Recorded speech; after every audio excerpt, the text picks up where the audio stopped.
Karen boarded her flight, expecting nothing less than luxury and superiority. She had her first-class seat, her sense of entitlement, and a belief that some people didn't belong where she did. But within minutes, that belief would be shattered. What started as a simple flight turned into a public humiliation, a battle of pride, and a lesson she never saw coming. She thought she could demand special treatment, but instead, she was about to face a truth she couldn't escape. By the time the plane landed, Karen wasn't the same person who had walked on board. But what exactly happened at 30,000 feet that changed everything? Watch till the end to find out. And before we dive in, make sure to like, comment, and subscribe for more powerful stories like this one. Karen walked onto the plane, her designer handbag swinging against her side as she made her way toward her first-class seat. She loved flying and luxury, and today was no exception. Her perfectly curled blonde hair bounced as she strutted down the aisle, scanning the faces of the passengers already seated. And then she saw them. A black family, a well-dressed man, his elegant wife, and their young son were comfortably settled into 3 spacious seats. Karen frowned. Something felt off. She stopped in her tracks. "This must be a mistake," she muttered, her voice dripping with disbelief. With an exaggerated sigh, she pressed the call button for the flight attendant. Within seconds, a polite young woman in a crisp uniform approached. "Is everything all right, ma'am?" the attendant asked with a professional smile. Karen nodded toward the black family. "I think there's been a seating error." The flight attendant looked confused. "Error?" Karen huffed. "They are obviously in the wrong seats. First class is for people who actually paid for it." At that, Dr. Williams, the black man in question, slowly lowered his newspaper. His wife, Mrs. Williams, calmly set down her tablet. Their son, around 10 years old, watched. With wide eyes, sensing the tension, but not quite understanding its depth.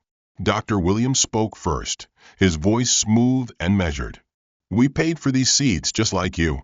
Karen folded her arms. "I highly doubt that." By now, other first-class passengers were listening. A businessman across the aisle frowned. A younger woman nearby whispered something to her companion. The flight attendant cleared her throat. "Ma'am, they have their tickets." Karen smirked. "Then check them again." The flight attendant hesitated. It was an absurd request, but before she could refuse, a second voice cut through the air. "I agree," said a deep, commanding voice. Karen turned, expecting another supporter, but froze when she saw who had spoken. It was the captain of the plane, and he was black. The flight attendant straightened immediately. The entire cabin fell silent. Captain Johnson stepped forward, his calm gaze locked onto Karen. "Is there a problem here?" Karen took a sharp breath. "Yes. These people," she gestured at the Williams family, "must be in the wrong place. This is first class." The captain didn't blink. "I see. Then, let's check everyone's tickets."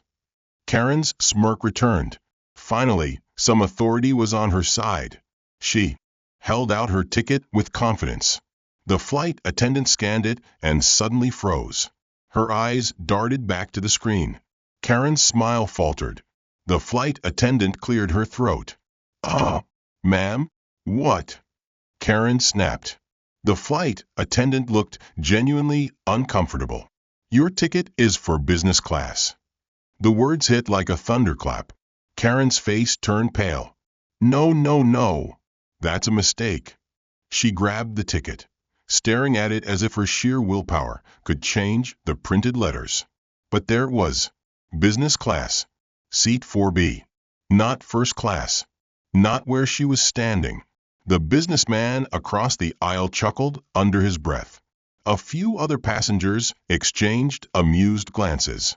Mrs. Williams turned to her husband and softly said, "Would you look at that?"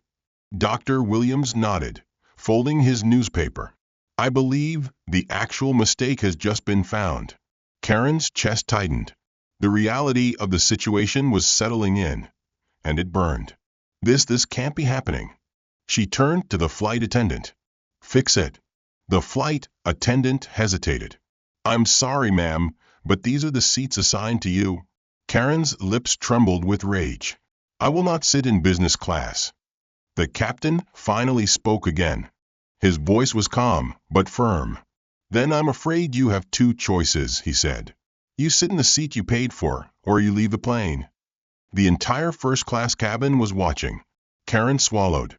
For the first time in a long time, she felt small. And the flight had only just begun.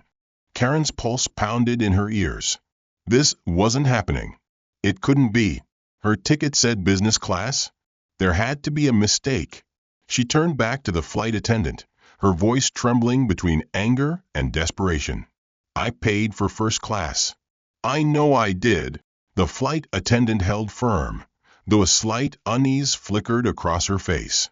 "I'm sorry, ma'am, but according to our system, your seat is in business class." Karen shook her head violently. "No, this is wrong. My assistant booked this flight. She knows I only fly first class." The captain, still standing tall, exhaled sharply. "Ma'am, I've given you two choices. Either you sit in your assigned seat, or you disembark." Karen glared at him. "You can't just throw me off the plane." Captain Johnson's lips curled into the faintest smirk. "Actually, I can." A murmur rippled through the first-class cabin. The businessman across the aisle chuckled openly now. The younger woman near the window whispered something to her seatmate, both of them covering their smiles. Karen felt the walls closing in. She wasn't used to being humiliated like this, especially in public. And worst of all, the black family she had tried to remove from first class hadn't even said a word since the truth came out. They just sat there, unbothered, unmoved, like they had already won. Karen's teeth clenched. No, she was not losing this. Karen's mind raced for a way out. And then an idea. She forced a fake smile and turned to Dr. Williams. "You know what?" she said, her voice oozing fake charm. "Why don't we switch seats? You take my business class seat, and I'll sit here with your family." Dr. Williams didn't blink. His lips twitched slightly, as if holding back a laugh. "No, thank you," he said smoothly. "We prefer to stay where we are." Karen's smile cracked. She turned to Mrs. Williams. "Come on, be reasonable. I bet you'd enjoy the extra space in business class. It's perfectly nice." Mrs. Williams simply tilted her head, studying Karen like a scientist observing an insect under a microscope. "No," she said, without hesitation.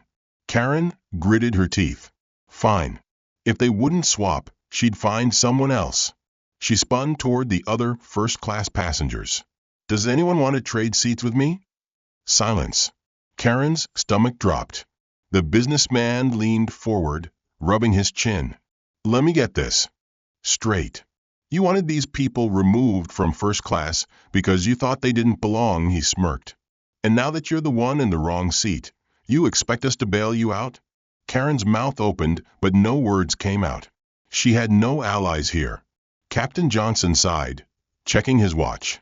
"Ma'am, I'm going to ask one last time," but before he could finish, another voice interrupted. A deep, powerful voice. Dr. Williams. "If I may," he said, his tone polite but unyielding. The entire cabin went silent. Karen swallowed hard as he slowly stood up. For the first time, he was towering over her.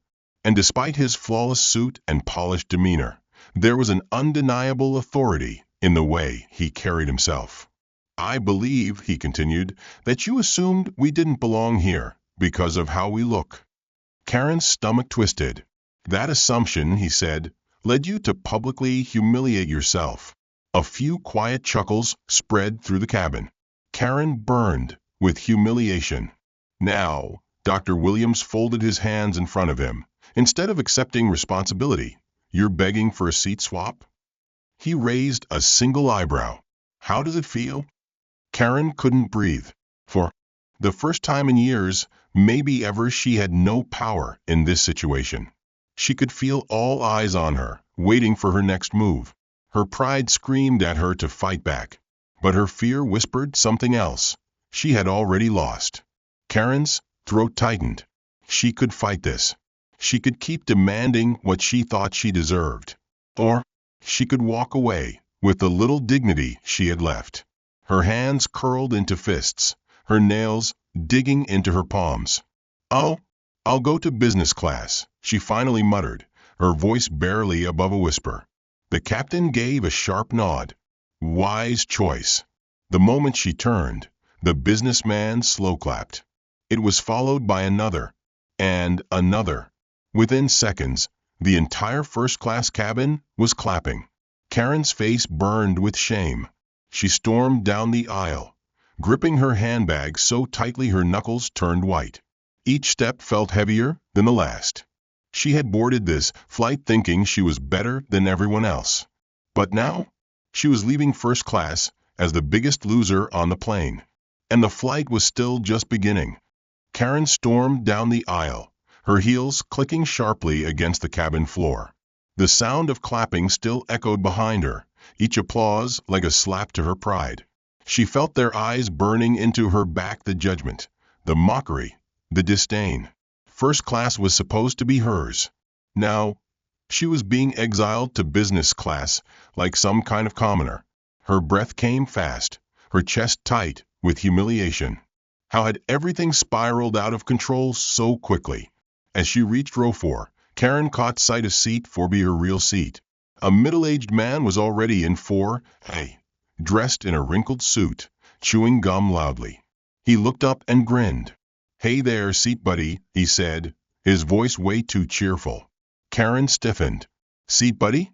She had just come from a world of champagne and luxury, and now she was forced to sit next to this? She hesitated. Maybe she could still fix this. She whirled toward the flight attendant standing near the curtain.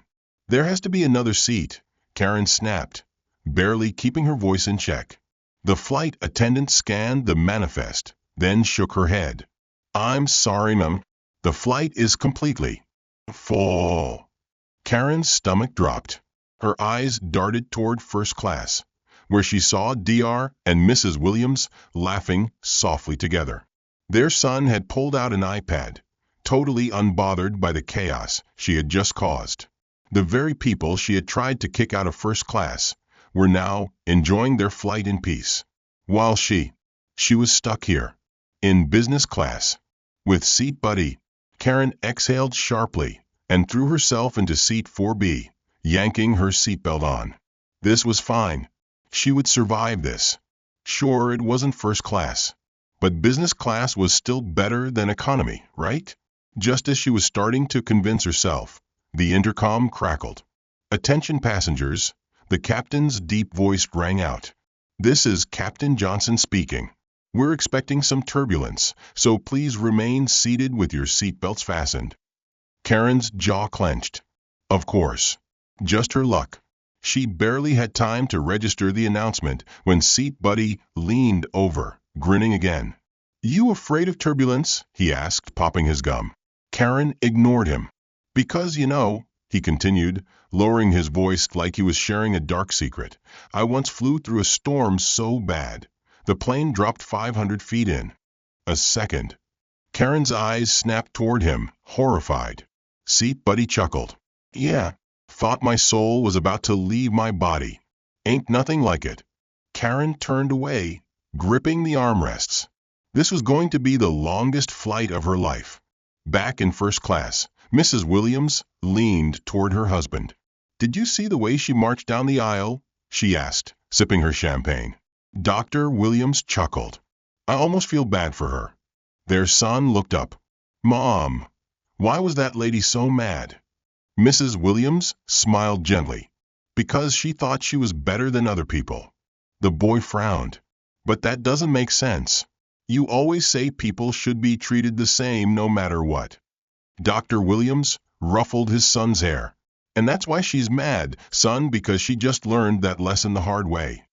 As their flight attendant arrived with a fresh tray of hors d'oeuvres, the Williams family leaned back, ready to enjoy the trip. Karen, meanwhile, braced herself for turbulence and the nightmare that awaited her in business class. She had fallen from privilege and the landing was only getting rougher. The first jolt of turbulence rocked the plane, and Karen's fingers dug into the armrests. Her seatmate Gum Chewer, as she had mentally named him, let out an excited chuckle. "Oh yeah, here it comes," he said, popping his gum. "Better buckle up tight, lady." Corin sought him a glare. She was already miserable, and his enthusiasm wasn't helping. As the plane shuddered again, she forced herself to take deep breaths.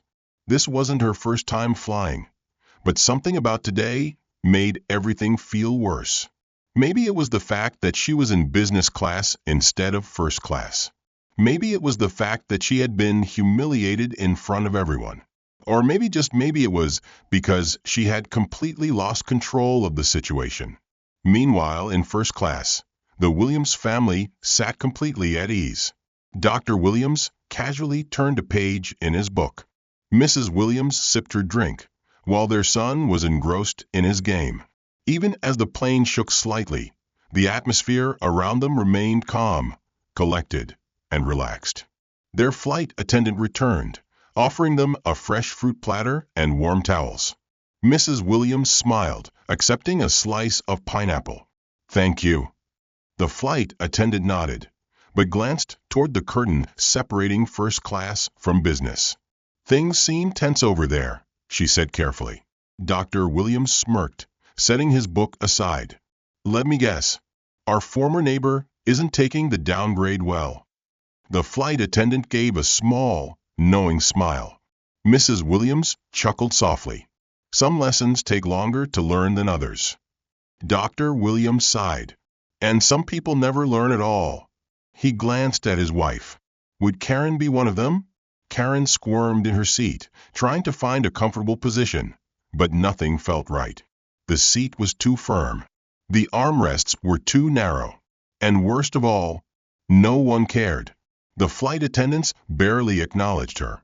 They were too busy serving first class, bringing out wine and gourmet meals, while she was stuck with prepackaged snacks. She gritted her teeth. She wasn't used to being overlooked. A sharp dip in altitude made her grip the seat tightly. Gum Chewer laughed. "Man, turbulence always makes me think about how tiny we are in the sky, you know? Just a metal tube full of people hanging over nothing but air." Karen snapped.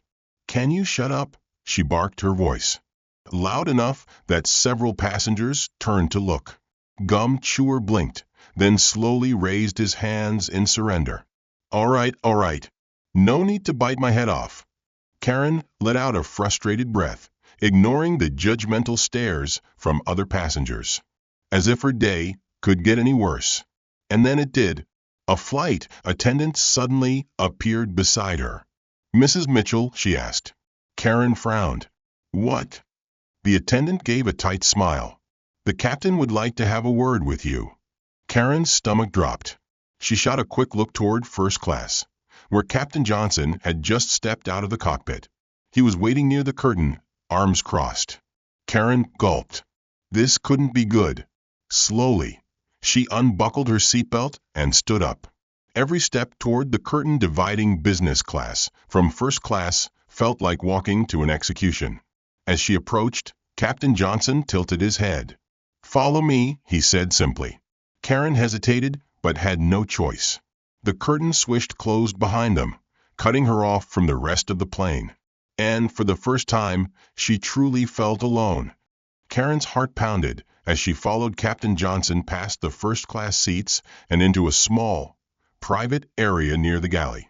She had expected a quiet scolding, maybe a warning about her behavior. But the moment the curtain swished shut behind them, the weight of the situation hit her. She was standing face to face with the man who had the power to remove her from the flight. And from the look on his face, he was seriously considering it. Captain Johnson crossed his arms, studying her in silence for a long moment. Karen shifted uncomfortably. This was the first time in years that someone had looked at her without an ounce of deference. No customer service smile. No nervous attempts to please her. Just calm, quiet authority. Finally, he spoke. "Mrs. Mitchell," he said, his voice steady. "Do you understand why I asked to speak with you?" Karen forced a scoff, trying to regain control of the conversation. Oh, I don't know, maybe because everyone on this flight seems to be ganging up on me? Captain Johnson didn't react. No, he said. It's because you've been a disruption. First, you tried to have a family removed from their seats. Then you refused to follow flight crew instructions. And now we're getting complaints from business class passengers about your behavior. Karen's face burned. Complaints? She snapped. Because I asked for a seat I actually deserve. Captain Johnson tilted his head. You mean the seat you didn't pay for? Karen froze. She wanted to argue, but what could she say? He continued. Tell me, Mrs. Mitchell, if a black woman had demanded someone else's first-class seat, causing a scene like you did, do you think we'd still be having this conversation? Karen's mouth opened, then shut. She had no answer, because she knew the truth. She had expected special treatment, and now that she wasn't getting it, she was desperate to justify herself. Captain Johnson exhaled, glancing toward the cockpit. I have every right to remove you from this plane. Karen's stomach flipped. For the first time, real fear crept into her chest. If I report you, he continued, you could be banned from this airline. Possibly others, too.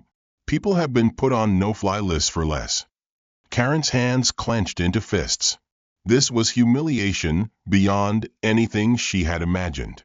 She had walked onto this plane expecting deference, expecting people to respect her status. And now she was a few words away from being thrown off the flight entirely. She swallowed hard. You wouldn't do that. Captain Johnson's brows lifted slightly. Wouldn't I? Karen's knees felt weak. She thought about the passengers still sitting comfortably in first class. About Dr. and Mrs. Williams, who had seen her at her worst. If she was kicked off this plane, she would never live it down. She had to think fast. I'm sorry, she said finally, her voice barely above a whisper. Captain Johnson narrowed his eyes. You're sorry? Karen swallowed. I shouldn't have caused a scene. The words felt foreign coming out of her mouth. Apologizing? To him? To any of them? She could barely stand it. But she had no choice. Captain Johnson studied her for a long moment, then sighed. I'm going to give you one chance, he said. But make no mistake, if you cause one more problem on this flight, I won't hesitate to have you removed when we land. Do you understand? Karen nodded stiffly. Yes. Good, he said simply. Now return to your seat. Karen turned on her heel, forcing herself to walk back to business class with as much dignity as she could muster. But as she stepped past the curtain, she realized something horrifying. No one looked at her the same way anymore. She was no longer the privileged woman who commanded respect. She was just the woman who had been put in her place. And for the first time in her life, she wasn't sure if she could handle it. Karen forced herself back into business class, her heart still hammering from the conversation with Captain Johnson. Her legs felt weak, her palms sweaty as she approached seat for her unwanted exile. The moment she stepped into the aisle, all eyes in business class turned toward her.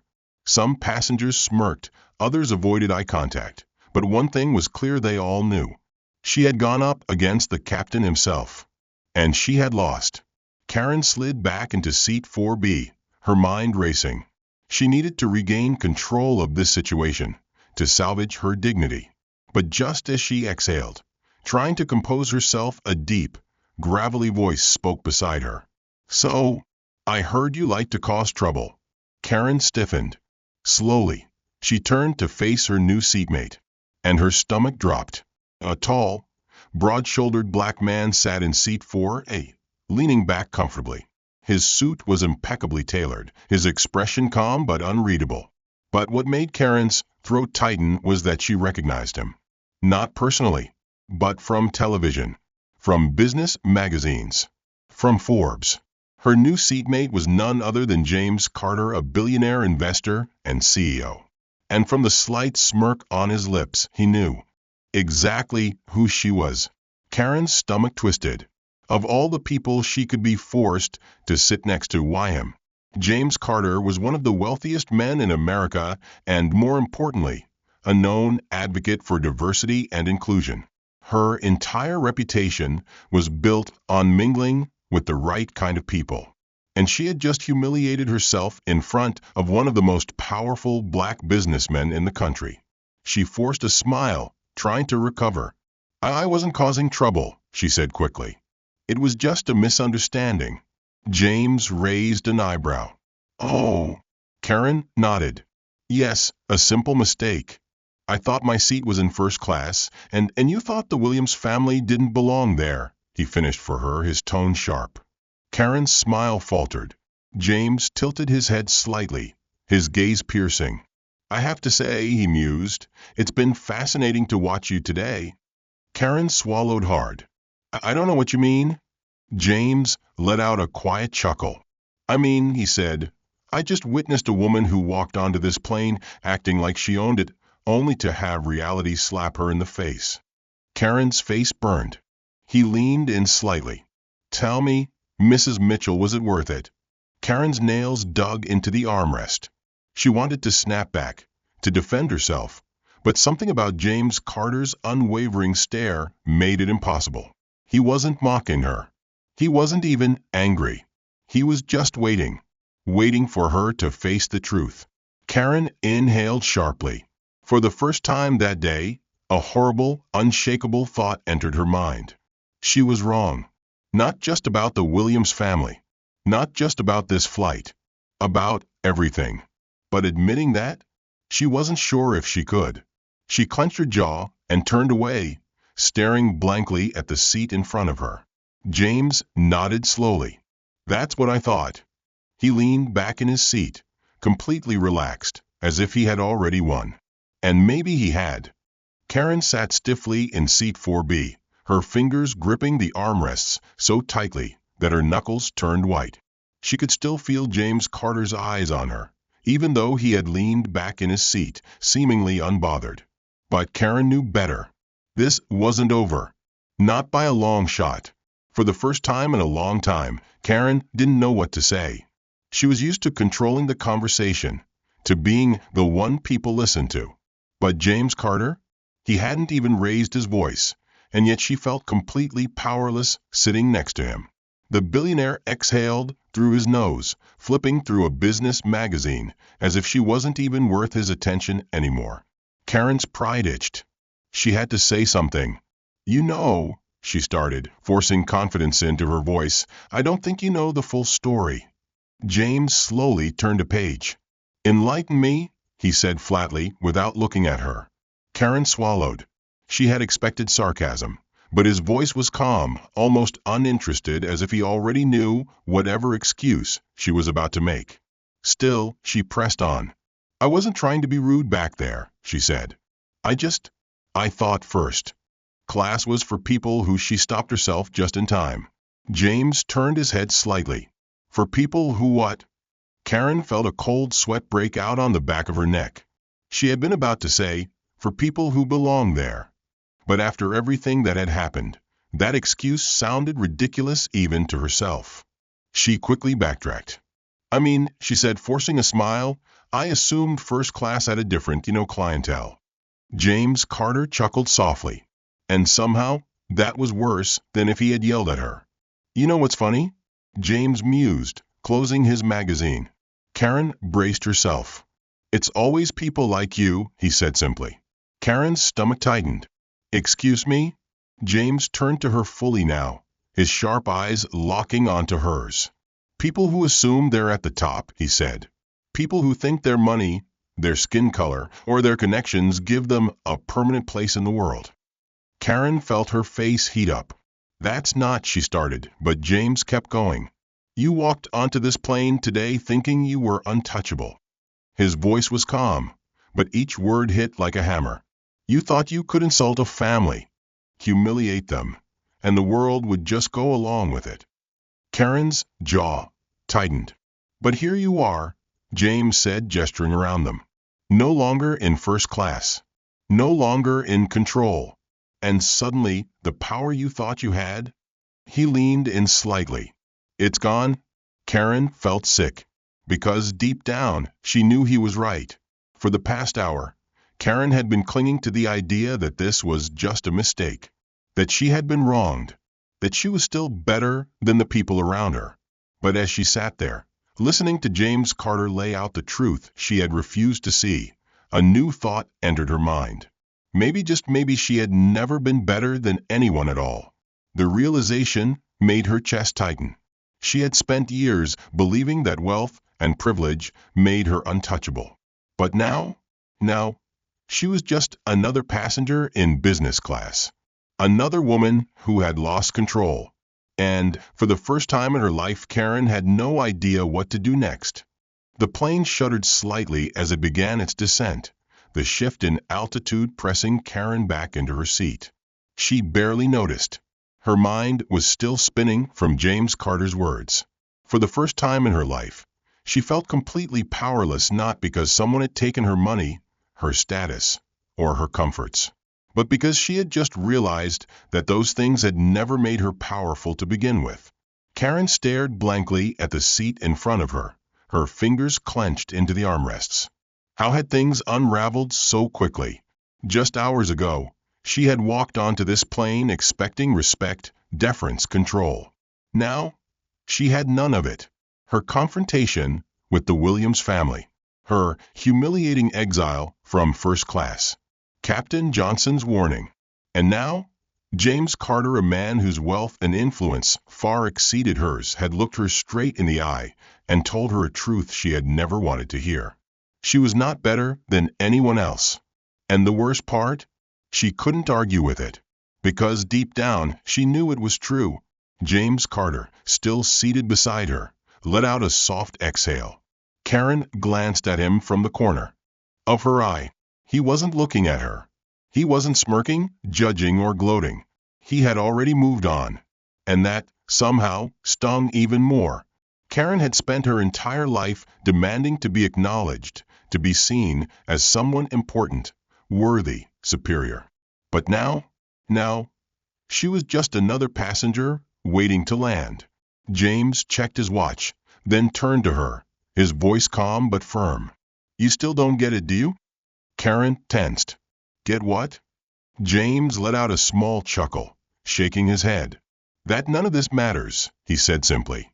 "The seats, the status, the games people like you play to feel like they're winning." He gestured toward the front of the plane, where first class was still separated by a curtain. First class, business class, economy, at the end of the day, we're all on the same flight. Karen froze. The words hit her in a way she wasn't prepared for, because, for the first time, she really saw it. They were all going to land in the same place. No amount of money, privilege, or entitlement changed that. The intercom crackled. "Ladies and gentlemen, this is your captain speaking. We'll be landing shortly. Please fasten your seatbelts and prepare for descent." Karen barely heard it. Something was shifting inside her, something she couldn't quite name. For years, she had lived in a bubble of superiority, never questioning how she treated others, never believing she could be wrong. But today, she had been forced to face herself. And she didn't like what she saw. The thought made her chest tighten. She turned to James Carter, her voice quieter than before. "You're really not bothered by any of this, are you?" James looked at her, then shrugged. "Why would I be?" he said. "People like you come and go. I don't waste my energy on them." Karen's stomach twisted. People like you. For the first time, she wondered, was that all she was? Just another entitled woman who came and went? The plane descended through the clouds, the city lights of Los Angeles glimmering below. Karen sat perfectly still, her mind racing with thoughts she had never allowed herself to have before. For the first time, she wasn't thinking about winning. She wasn't thinking about proving herself right. She wasn't even thinking about getting back at anyone. She was just thinking about who she really was, and whether or not she liked the answer. As the wheels touched down with a soft thud, Karen finally understood. This flight had changed everything. And the real journey? It was only just beginning. The wheels of the plane touched down, a soft thud signaling the end of the flight. But for Karen, it didn't feel like an ending. It felt like something new. She sat motionless as the plane taxied toward the gate, her mind still spinning with everything that had happened. The humiliation, the confrontation with Captain Johnson. James Carter's words, the ones that refused to leave her mind. First class, business class, economy, at the end of the day, we're all on the same flight. She had spent her entire life believing she was on a different plane, entirely one that soared above everyone else. But now she wasn't so sure. Around her, passengers stirred, reaching for bags, stretching, preparing to leave. In first class, the Williams family remained calm and composed, just as they had been the entire flight. Mrs. Williams gently helped her son put away his tablet. Dr. Williams adjusted his cufflinks. They weren't rushing. They weren't clamoring to be first off the plane. And Karen realized they never needed to prove they belonged here. They just did. And that was what had infuriated her the most. Because deep down she had known. She had always needed validation. Always demanded respect. But people like them? They didn't need to demand it. They already had it. The seatbelt sign dinged, signaling it was time to disembark. Karen felt an uneasy tightness in her chest. For the first time, she didn't feel like she was above anyone. She felt like she was just another passenger. As she stood up, she caught James Carter's gaze. He didn't smirk. He didn't gloat. He simply nodded once, like a silent acknowledgement of something unspoken. Karen hesitated. Then, for the first time on this flight, she did something she never thought she would. She nodded back. No words. No excuses. Just a small, quiet acceptance. She turned, grabbing her bag, and stepped into the aisle. Walking toward the exit, Karen found herself directly behind the Williams family. She could feel the burn of embarrassment creeping up her neck. But strangely, it wasn't as unbearable as before. The boy turned slightly, his bright eyes meeting hers. He tilted his head, curious. Karen braced herself for a sarcastic remark, but all he said was, "Have a nice day, lady." Karen blinked. For a moment, she didn't know how to respond. Then, slowly, almost cautiously, she said, "You too." And as she stepped off the plane, she realized for the first time in a long time she meant it. Karen stepped onto the jet bridge, the cool airport air brushing against her face. For the first time, she wasn't rushing ahead, trying to be the first to leave. She simply walked, her mind still replaying every moment of the flight. She had boarded believing she was above everyone else. She was leaving questioning everything. And that feeling, the discomfort, the uncertainty, was something she had never experienced before. She wasn't sure she liked it, but she also wasn't sure she hated it. Up ahead, she saw the Williams family at baggage claim. They weren't even looking at her anymore. They had moved on. Karen hesitated, her fingers tightening around the handle of her designer purse. She wanted to say something, to explain herself, to make them see her differently. But for the first time, she realized it wasn't about what they saw. It was about what she saw in herself. And she didn't like that reflection. Not yet. As she turned away, ready to leave, a familiar voice called out, Well, looks like you survived business class after all." Karen froze. James Carter. He stood a few feet away, checking his watch, looking as calm and collected as ever. She straightened her posture, forcing herself to regain some of her old composure. "I did," she said, lifting her chin slightly. James studied her, his gaze sharp but not unkind. "And?" he asked. Karen hesitated. "And what? Did she learn anything? Did she change?" The truth was, she didn't know. Not yet. So instead of answering, she simply said, "Enjoy your stay in L.A." James gave a small, knowing smile. "You too," he said. And with that, he turned and walked away. No lecture. No final words of wisdom. Just a farewell. Because the lesson? That was hers to figure out now. Karen stepped outside, the warm California sun hitting her skin. She had expected to feel relieved once she left the plane. Instead, she felt lighter.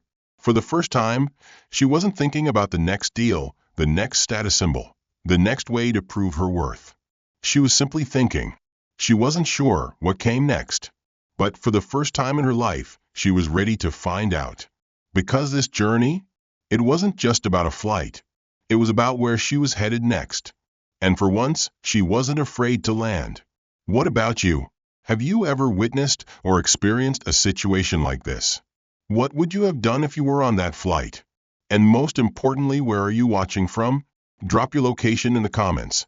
Hit like if you enjoyed the story.